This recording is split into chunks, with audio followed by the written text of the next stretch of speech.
Yo, what's up guys? It's Noah here, and in today's video, we're going to break down the NBA slate on Draftkings and Yahoo for Monday, January the 25th.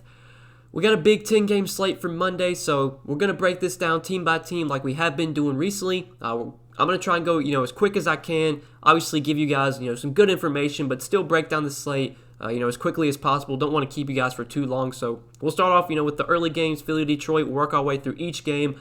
Break it down team by team, kind of let you know what I'm interested in from each team on this slate. But before we do get started with the video, guys, as always, I would appreciate it if you would hit that like button down below. If you are new to the channel here, be sure to click that subscribe button as well.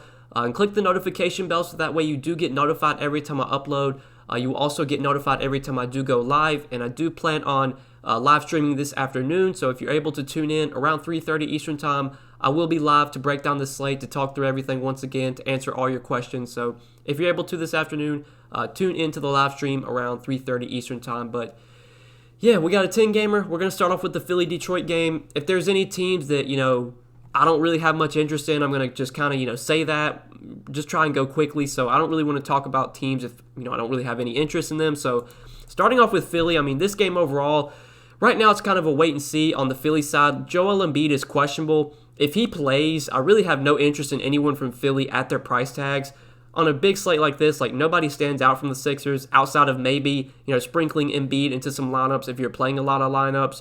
But if Embiid winds up out, then that definitely changes things. I'm going to have a lot more interest in guys like Ben Simmons, Tobias Harris. Obviously, Dwight Howard would become a solid value at 4,200 if Embiid's out. So it's hard to break Philly down right now given Embiid's status, given he's questionable. If he plays, not much interest in anyone from Philly. If he's out, Simmons, Harris, Howard would all become viable. But that's really all that I have interest in on the Sixers side right now. Now on the Detroit side, Detroit's another team not too much interest in either. Jeremy Grant's been leading the team in usage. He's been really productive this year, but he's 7,800. It's not a great matchup. Just don't think Jeremy Grant's going to be a guy I have a ton of exposure to tonight. I think the one guy I do like from the Pistons is DeLon Wright. So he's 5,500. His price tag has come up, but we do already know that Derrick Rose is going to be out today. Last game with Derrick Rose out, DeLon Wright started, played 36 minutes. Wasn't too productive with just 28 DK points, but this is normally a guy that can be pretty productive when he does get minutes. And with Rose out, I think he gets over 30 minutes again. He's still 5,500 on DK.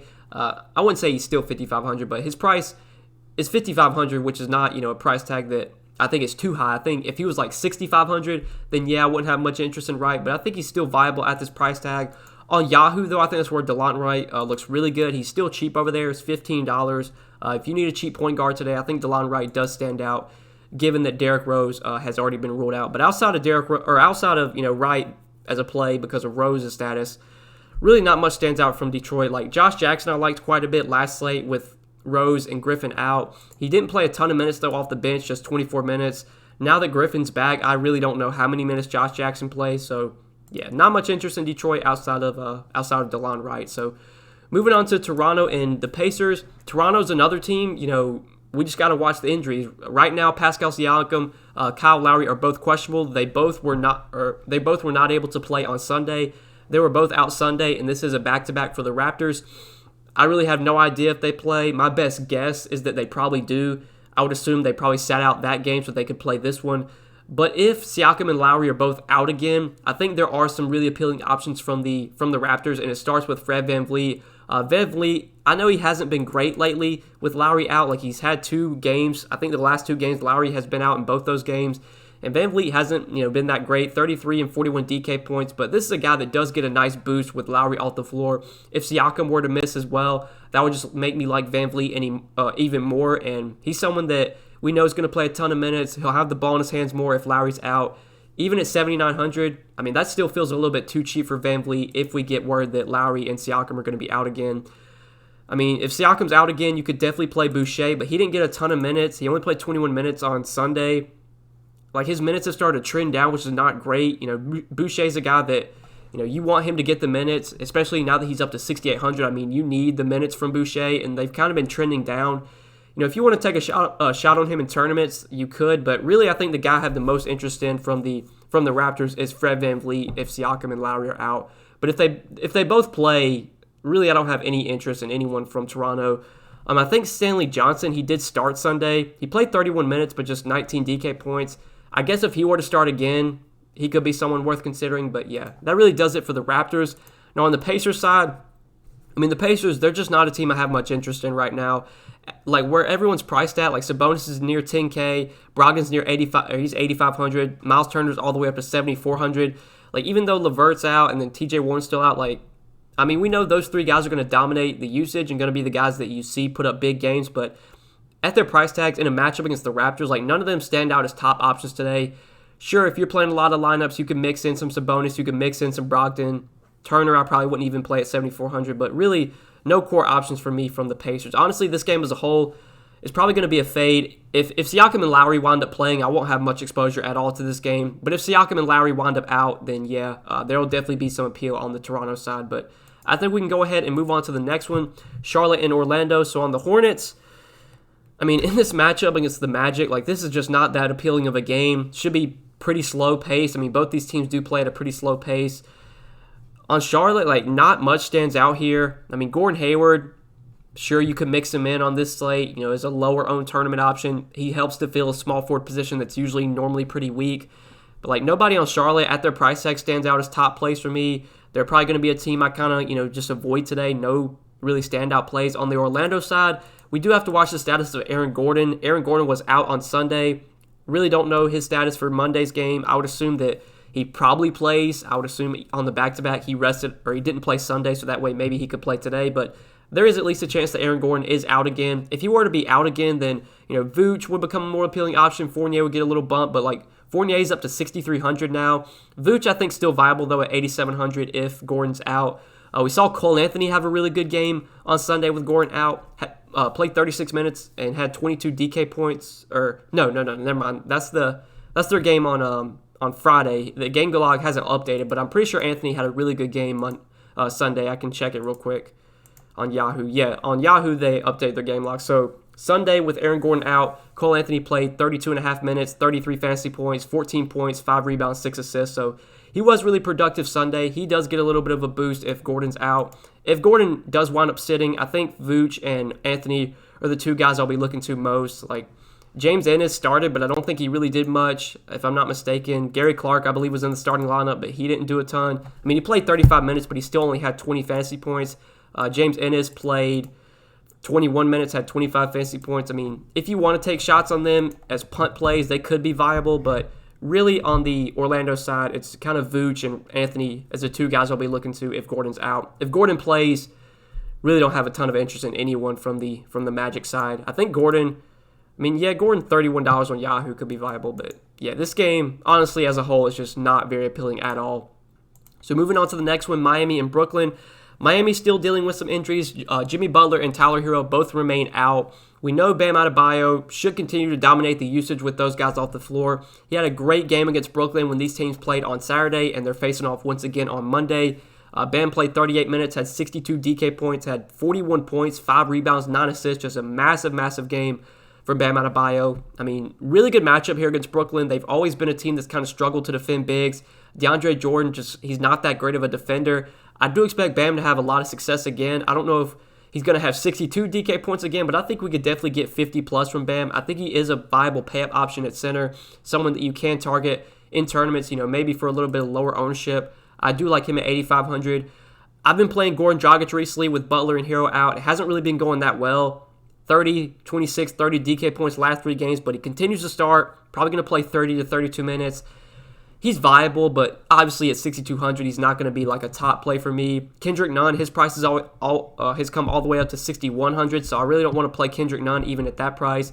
I know he's been playing really well off the bench. He's been getting a ton of minutes, but yeah, 6,100, I just think there's so many other guys I'd rather target in that 6K range. Nunn, his price is still somewhat affordable on Yahoo. He's $21 on Yahoo, so that's fine. But really on Miami, I think Bam's the guy I like the most, and really, given everyone else's price tags, not much else stands out from Miami outside of Bam. Now on the Brooklyn side, look, Brooklyn's going to be a team that I'm going to be underweight on a lot this year. KD, he's going to be really productive when he's on the floor, but do I want to pay $10,400 for KD on this slate when when Brooklyn's fully healthy. Not really. Last game, 37 minutes, had 46 DK points. Harden was terrible last game. He couldn't make a shot. Shot 2 for 8 from the field, had 35 DK points in 38 minutes. Kyrie, I believe, had the best game out of all the Brooklyn 3 guys. Had 48 DK points in 36 minutes. If you make me choose one of these Brooklyn guys to play, given the savings, I would rather roster Kyrie. He's my favorite. But nobody stands out from Brooklyn. Like DeAndre Jordan, he's going to continue to start. His minutes have been all over the place this year. Only got 21 when these teams played on Saturday. I mean, he could get 30 minutes, he could get 20 minutes. Like, we just really don't know with DeAndre Jordan at this point. If he was cheaper, I'd have interest, but on this slate, there's just so many other guys I'd rather target. Really, Brooklyn, just not a team I have much interest in on this slate, given the pricing. I think once the price comes down a little bit on KD and Harden, they'll be more appealing, but while they're still above 10K, when this team's fully healthy, I'm probably just not going to roster those 2 guys much at all when they're at their price tags, or at the price tags that they are right now. So we'll go ahead and move on to the next one, the Lakers and the Cavs. Obviously, on the Lakers, it starts with LeBron James. It starts with Anthony Davis. These are the 2 guys I have interest in, and really no one else from Cleveland or no one else from the Lakers stands out. LeBron and AD, they're both pretty affordable. LeBron's 9,300, AD's 9,200. Both of them had really good games on Saturday against the Bulls in limited minutes. LeBron only played 28 minutes because of the blowout, had 42 DK points. AD went off in limited time, played 28 minutes, had 55 DK points. The Cavs have been better defensively this year, but obviously, Cleveland's not going to slow down these 2 guys. We know these 2 guys are going to dominate the usage. I'm fine with them on this slate, but still, they don't stand out as top options for me. I think there's still other studs I would rather target from, other positions, on this slate. We're going to talk about guys like Damian Lillard. I mean, Bam I really like. Jokic you got on this slate. Luka you could pay up for. I don't think I'm really going to have a ton of exposure to the Lakers 2 guys, but if you're playing a lot of lineups, I think it makes sense to mix in some LeBron, mix in some Anthony Davis, but I really don't have any interest from anyone on the Lakers outside of the big 2. On the Cavs side, I mean, really, it's another team I just don't have a ton of interest in today.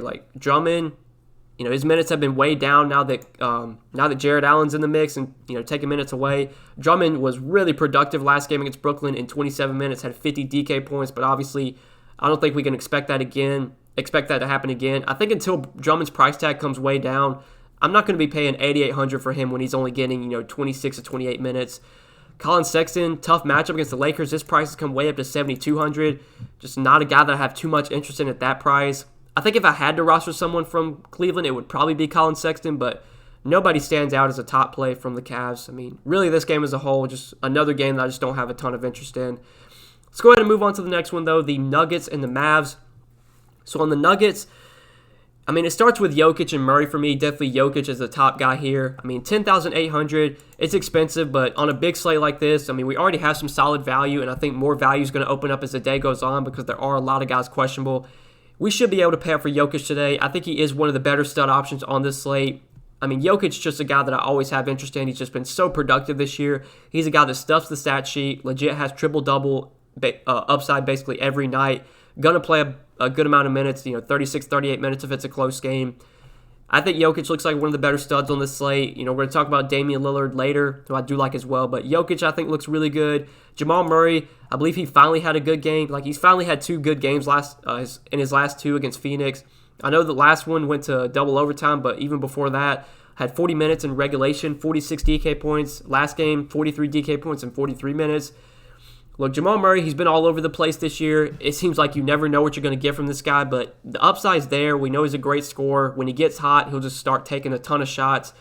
If I'm targeting anyone from Denver today, it's going to be Jokic, it's going to be Murray. Don't have too much interest in MPJ or Will Barton or, Millsap or any of these other guys. Like MPJ, he played 35 minutes last game, but, he's 6,600. It's not like he's cheap. I mean, he's still somewhat expensive. Yeah, really, on Denver, it's just, Jokic and Murray for me. Jokic, I think, though, does look like one of the better pay-up options today. Now, on the Dallas side, you got Luka and Porzingis at the top. I think both look like very solid options here. Luka, between him and Jokic, I think I'd probably give the slight edge to Jokic, but Luka, you can basically pay up for Luka any slate, and on a slate like this, where we have a good amount of value, where we're going to have more value open up most likely, it should be pretty easy to get to Luka, so I think he's another strong pay-up option that you can go to, but right now I think I do give the edge to Damian Lillard over him, and I think Damian Lillard's probably my favorite stud overall on this slate, but Luka's a solid play. Porzingis, though, I do like quite a bit, especially on Yahoo. His price tag on Yahoo, it just still remains a little bit too cheap. He's $33. He's seen his price rise, but I think at some point we're going to, when he's fully healthy, which he pretty much is right now, when Porzingis is, fully ramped up, playing 35, 36 minutes, I mean, he's going to be priced around like $40, $42 on Yahoo. We're still getting a little bit of a discount on him, so I do like him quite a bit over there at $33. Like just last few games, 32, 33 minutes. I think in this game we're probably going to get 32 to 34 minutes from Porzingis. Should be a close game. He should play his full allotment of minutes. I believe he did rest on Saturday. They played the Rockets. He did not play that game, so he should be full go here after resting on Saturday. I do like Porzingis quite a bit on Yahoo at his price tag, and I think, especially because he's power forward on Yahoo now, that makes him a very appealing option. And even on Draftkings at 8,200, I still think Porzingis looks like a really good option on DK at 8,200. That is still, I wouldn't say that's too cheap for Porzingis, but he still has plenty of upside to pay off that price tag to return 6 to 7x value on that price. But I mean, not much else stands out from Dallas. Like Jalen Brunson, he's starting and he's playing pretty good minutes, but when he plays alongside Luka, he just doesn't have a ton of value. He's not that cheap either. He's 4,700. Like really in this game as a whole, it's just kind of this two stars for me. It's Luka, it's Jokic, it's Porzingis, it's Jamal Murray, and not much else stands out from this game, at least not right now. But let's go ahead and move on to the next one. Go ahead and move on to the later games of the night. We got Boston and the Chicago Bulls. So starting off with the Celtics. The Celtics are a pretty appealing team today, just given the matchup. The Bulls right now, this is like one of the best matchups you can get. The Bulls are not good defensively at all, and they're playing at a very fast pace this year. Jason Tatum, he is expected back for this game. He did not play on Sunday, but he is expected to play in this game. Look, Tatum hasn't played in over 2 weeks because of COVID protocols. I have no idea if that's going to, limit him today. We'll have to wait and see if we get word on any sort of limits. If Tatum is full go, I think at 8,900 against the Bulls in a great matchup, he is definitely someone you can consider paying up for on this slate. I do like him quite a bit at 8,900. You got Jaylen Brown as well at 8,500, who I think is also a pretty appealing option. We do know that Kemba Walker is going to rest this game. Walker played on Sunday and is going to rest given it's a back-to-back. So that does give a little bit of a boost to Tatum and Brown.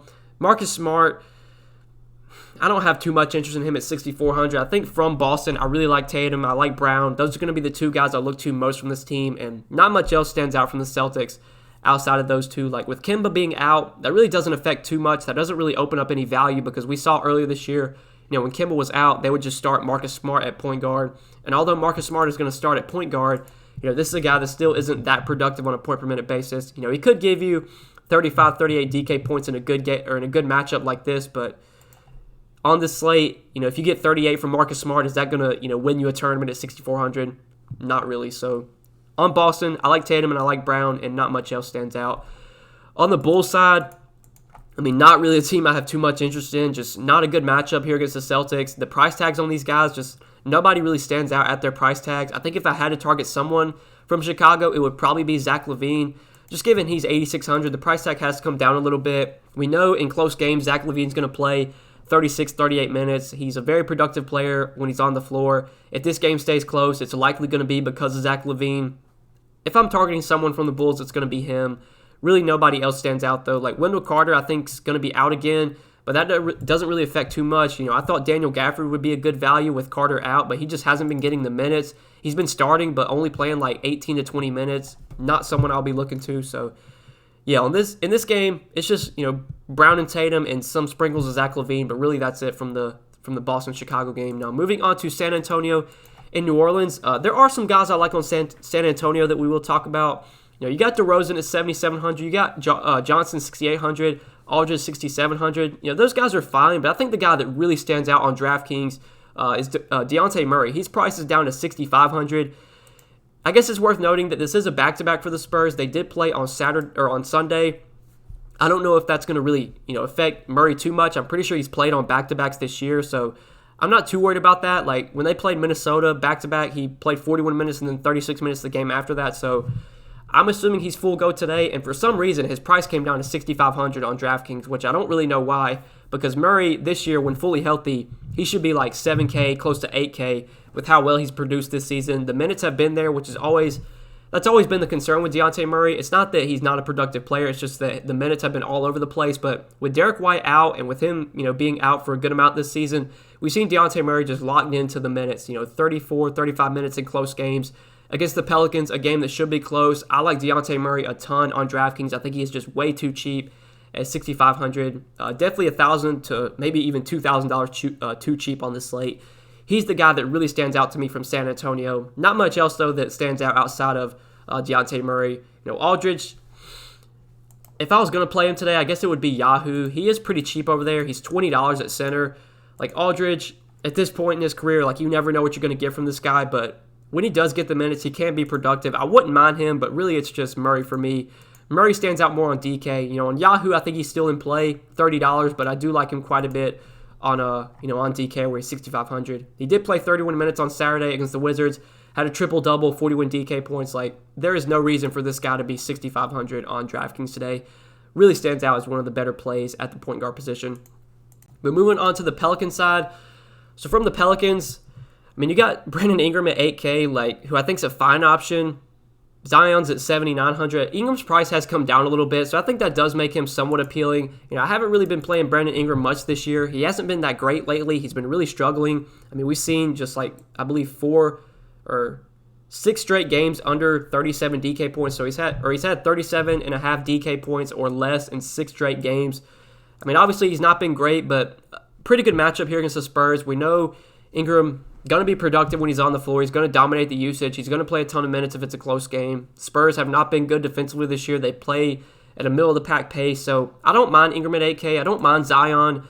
Really no one from New Orleans, though, stands out as a top play. I think Lonzo in tournaments makes some sense at $5,800. His price is pretty affordable. He got up to 30 minutes last game, was pretty productive with 33 DK points. When Lonzo plays his normal minutes, when he plays 33, 34 minutes, he can definitely pay off a $5,800 salary. I know he's been really inconsistent this year, but the upside, it's still there for Lonzo. We still can see him have big games at times. I wouldn't mind him on this slate, but really, in this game, it's Dejounte Murray that is the guy that really, really stands out to me just overall. But we'll go ahead and move on to the next one, Minnesota and Golden State. So this should be a very, very fast-paced game. We got 2 very fast-paced teams here. Minnesota and Golden State, I believe, are both top 10 in pace. Honestly, they might be top 5. I know Golden State's towards the top of the league in pace this year. Minnesota, I think, is 8th or 9th. I can't remember. But starting off on the Minnesota side, we know that Karl-Anthony Towns remains out. Juancho Hernan-Gomez remains out. It starts with D'Angelo Russell for me at the top. He is questionable, so that will be something to monitor for this game, which is a big injury because it does affect a good amount on Minnesota. He did not play on Saturday. He rested in Saturday's game, and then he's questionable for today. It was kind of weird to see him pop up on the injury report as questionable after resting, but he is questionable, so this will be something to monitor. For right now, I'm going to assume that D'Angelo Russell plays, and if that's the case, I like him a lot here at $8,300. He's honestly probably one of my favorite tournament plays on this slate, especially if we don't get news on Russell's status till later in the night. If he's questionable all day, I don't see anyone playing him on this slate if he's questionable, and he has the upside here against the Warriors. The Warriors are not that good of a defensive team. They're playing really fast this year. If you want to factor in the revenge game, it is a revenge game for Russell against his former team. I do like him a lot at $8,300 on DK, and I like him on Yahoo as well. Coming in pretty affordable over there. Looking at the Yahoo pricing, you've got D'Angelo Russell at $31. I like that price tag a lot on him. This is someone that's been incredibly frustrating to roster this year. It seems like whenever I roster him, he sucks, and whenever I don't play him, that's when he goes off. But I do like the matchup a lot today. I think he's going to be low owned, especially if we don't get any update on his status until later in the night. Nobody's going to play D'Angelo Russell tonight, and he has the upside against this fast-paced Warriors team. And in a game that should be fast-paced, the upside's definitely there. So I do like D'Angelo Russell a lot, assuming he does play. There's still some other appealing options, though, for Minnesota, like Naz Reid. His price has come way up on DraftKings, but he's been getting the minutes, starting and playing 28 or 26 to 28 minutes. He's always been a pretty productive player when he does get minutes. Against the Warriors in a fast-paced game, I think Naz Reid looks appealing. On Yahoo, that's where he really stands out, though, because he's still very affordable on Yahoo. Only $15 at the center position. I think if you're looking for a paydown option at center, Naz Reid looks like one of the more appealing options on the slate. I like him a ton at only $15 on Yahoo. I think he definitely stands out as a top value center over there. And on DraftKings, he's fine to go to, but more so on Yahoo where he's really affordable.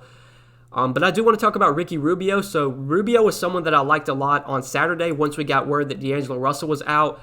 But then we got word that Ricky Rubio was going to be limited, so I got off of Rubio. He was solid. He played 28 minutes, had 28 DraftKings points.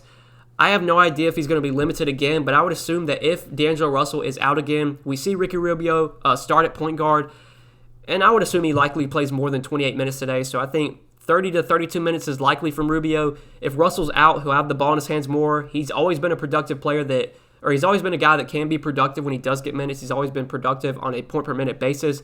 Rubio is one of those guys that can just do a little bit of everything, can score, can rebound, can get assists. I mean, he was 3 assists, 3 rebounds, and a point shy of a triple-double last game. So I don't want to say he's got triple-double upside, but Rubio is a guy that can contribute in all categories. He can get defensive stats as well. He can get those steals. So at 5,100 in a good matchup against the Warriors, if D'Angelo Russell winds up out, I think Ricky Rubio looks like a great option if he's not limited again. I like him a ton on both sides because he's pretty affordable on Yahoo as well, just $13 over there. He's going to be a top value play for me if Russell does wind up out today.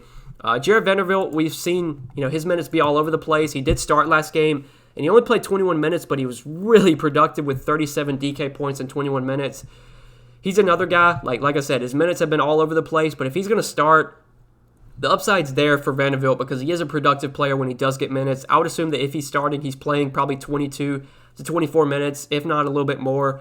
He's viable, but really the guys that stand out to me the most, if Russell plays, I have a lot of interest in Russell. If he's out, I think that really benefits Ricky Rubio, and I think Naz Reid's in play as well, regardless of if Russell's in or out. But yeah, that kind of does it for Minnesota. Now on the Warriors side, I mean, Steph Curry, in a matchup like this against Minnesota in what should be a fast-paced game, you could definitely go to Steph Curry on the slate. Now, does he stand out as a top play? I don't think so. I think I'd rather get to Dame. I'd rather get to Jokic, Luka. But still, Curry is definitely viable. I think I'd prefer Curry over the Lakers guys, so I'd prefer Curry over LeBron and AD. Curry does have the upside here. This is a game that should be close, so we should get 35, 36 minutes from Curry. We know he's going to dominate the usage. The ball's going to be in his hands a ton. It's a fast-paced game, not going to be a ton of defense played. I mean, you could not ask for a better spot for Steph Curry. So I do like him at 9,200. Wiggins, I'm not a big fan of. Oubre has been struggling lately. I thought with him moving to the second unit, that would kind of help his production, but he's really been struggling these last few games. I mean, if there was ever a spot for Oubre to finally get going again, I think it would be here against the Timberwolves. So I don't mind him either on the slate. But really, the guy that stands out the most from the Warriors, obviously, is Steph Curry. Draymond's down to 5,200, so I guess he's viable. Like James Wiseman, his minutes have been a little bit more secure lately. 24 or 25 minutes in 3 straight games. I think we likely get 25, 26 minutes from Wiseman. Not a terrible play at 5,400, but not a top option by any means. I really think that does it from the Warriors. It's kind of Curry that stands out and not much else outside of that from Golden State.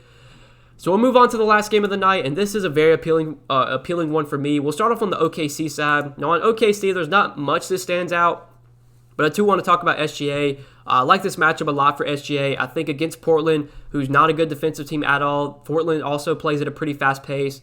This feels like one of those spots where we're going to get a big SGA game. It seems like he does good against bad teams, and he struggles against good teams.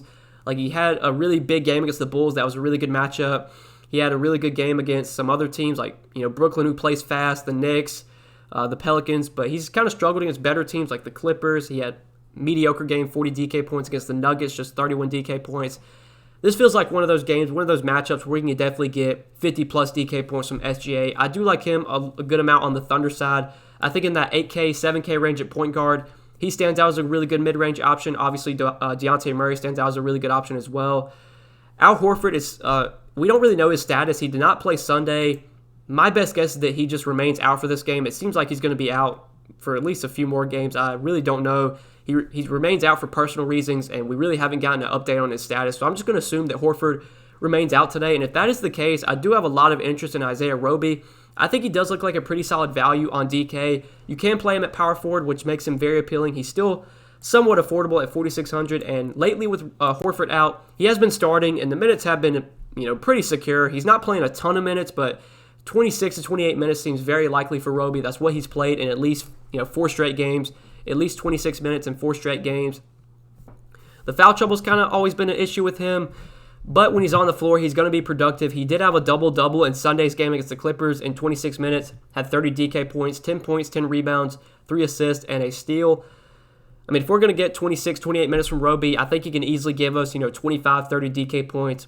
Does he stand out as a must-have value at 4,600? Not really. There could definitely be better value that opens up as the day goes on. But for right now, as sort of a placeholder value, just a guy to kind of put in there for now, I think Roby does look like a solid value at 4,600 on DK, assuming that Al Horford remains out. That will be something to monitor, but given Horford's been out, I'm just going to assume that he remains out for today until we hear otherwise. So on OKC, I like SGA, I like Roby.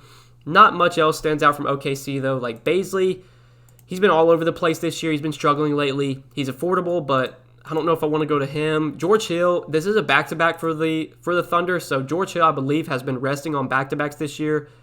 Well, he didn't rest on the other one, but I guess he at least has a chance to miss this game, so that will be something to monitor. I wouldn't think that affects too much if he's out, but I guess it is something worth monitoring. But yeah, from OKC, I like SGA. I like Roby, assuming that Horford remains out, and that's kind of it from the OKC side. Now, on Portland's a very appealing team today. It starts with Damian Lillard for me. We know that CJ McCollum is going to remain out, so I think Lillard looks like a top option on both sides. 10,300 on DK, coming in pretty affordable on Yahoo as well. I think at his price tag, what is he on Yahoo? $45. Like $45 still stands out as a top pay up option for me. Like if you look at his price compared to the other studs, like Luka's 55, Jokic is what's Jokic? Jokic is 54, Harden's 51. Like give me Lillard for the savings for sure on Yahoo. This is a back-to-back for the Blazers, so that'll be something to monitor. But I'm assuming even on a back-to-back that Lillard's going to be full go here. I did have a lot of interest in him on Sunday slate. He's having a really good game. Last time I checked, I think it was halftime. Last time I checked, he had like 30 or 35 DK points at halftime. 7 minutes left in the third quarter. Lillard has 25 points, 1 rebound, 5 assists, and a steal in 19 minutes. I mean, he's just with CJ McCollum off the floor, the offense is going to run through Damian Lillard. This is a guy that we're going to see his price just continue to rise while McCollum remains out. He's probably going to get up to like 11K on DraftKings. I wouldn't be surprised if most nights you see him priced above Jokic, above Luka. I still like Dame a lot. Good matchup against OKC. Not that good of a defensive team. Dame is my favorite stud on the slate right now. That could maybe change, but for now, I think Dame's the guy that I do want to pay up for.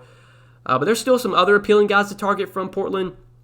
So with Nurkic out, Kanter is going to continue to start. His minutes are going to be tough to predict. The last 2 games that he started, he's played 29 and 27 minutes. I'll check what his minutes were on Saturday's or Sunday's game because I am recording this video on Sunday night as that Portland game is going on. Kanter's played 13 minutes, has 6 points, 5 rebounds, and a turnover, so he's not doing great Sunday, but I think most nights, while Nurkic is out, we're going to get probably 26, 28 minutes from Kanter in the starting lineup. His price is up to $6,600 now, so he's not a guy that I really feel like I have to have at that price tag, but we've seen that Kanter does have a ton of upside when he is getting minutes.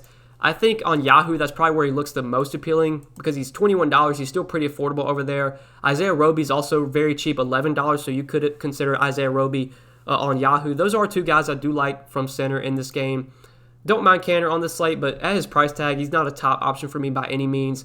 But we do have some value from Portland, so I think with McCollum out, with Nurkic out, that's going to benefit a good amount of guys. I think Rocco benefits with Nurkic and McCollum out. I think Carmelo Anthony should benefit with Nurkic out. He's going to have more time at center, going to get some time as the backup 5. Should just get more minutes given Nurkic is out. That's just one less guy in the front court. I do like Carmelo at 4,600 as somewhat of a value, but I think the guy that does stand out as a cheap option is Rodney Hood. So he is 4,200 on DraftKings, very affordable. He's also very affordable on Yahoo, coming in at minimum salary over there at the shooting guard position. They've already come out and said that he's going to start while McCollum remains out. Last time I checked, he was playing a ton of minutes on Sunday's game. Don't know what he's doing on Sunday, but I'll check real quick. I know you guys are probably tired of me checking this, but I'll check real quick. So Sunday, he's played 22 minutes. Not having the best game overall, 5 points, 2 rebounds, 1 assist. Does have 3 steals, though. But he's playing a ton of minutes. Right now, he's leading the team in minutes on Sunday.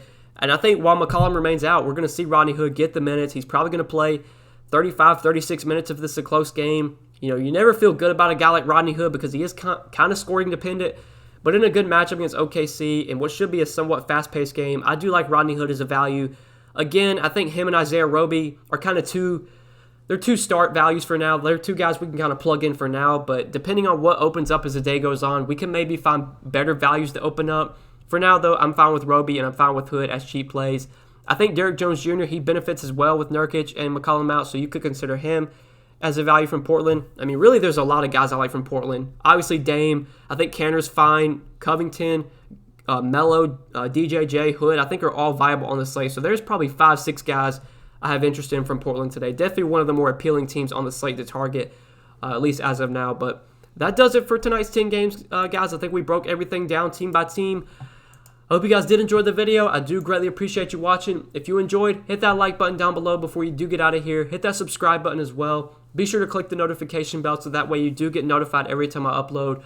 You'll never miss out on any of my new videos. You will also get notified that, every time I do go live. And like I said at the beginning of the video, I am planning on going live this afternoon for tonight's slate. So if you're able to tune in, would highly suggest you do so. I can answer all your questions for tonight's 10 gamer. But yeah, best of luck tonight, guys. I appreciate you watching. Hope you enjoyed. We'll see you in the next one. Good luck, guys. Peace.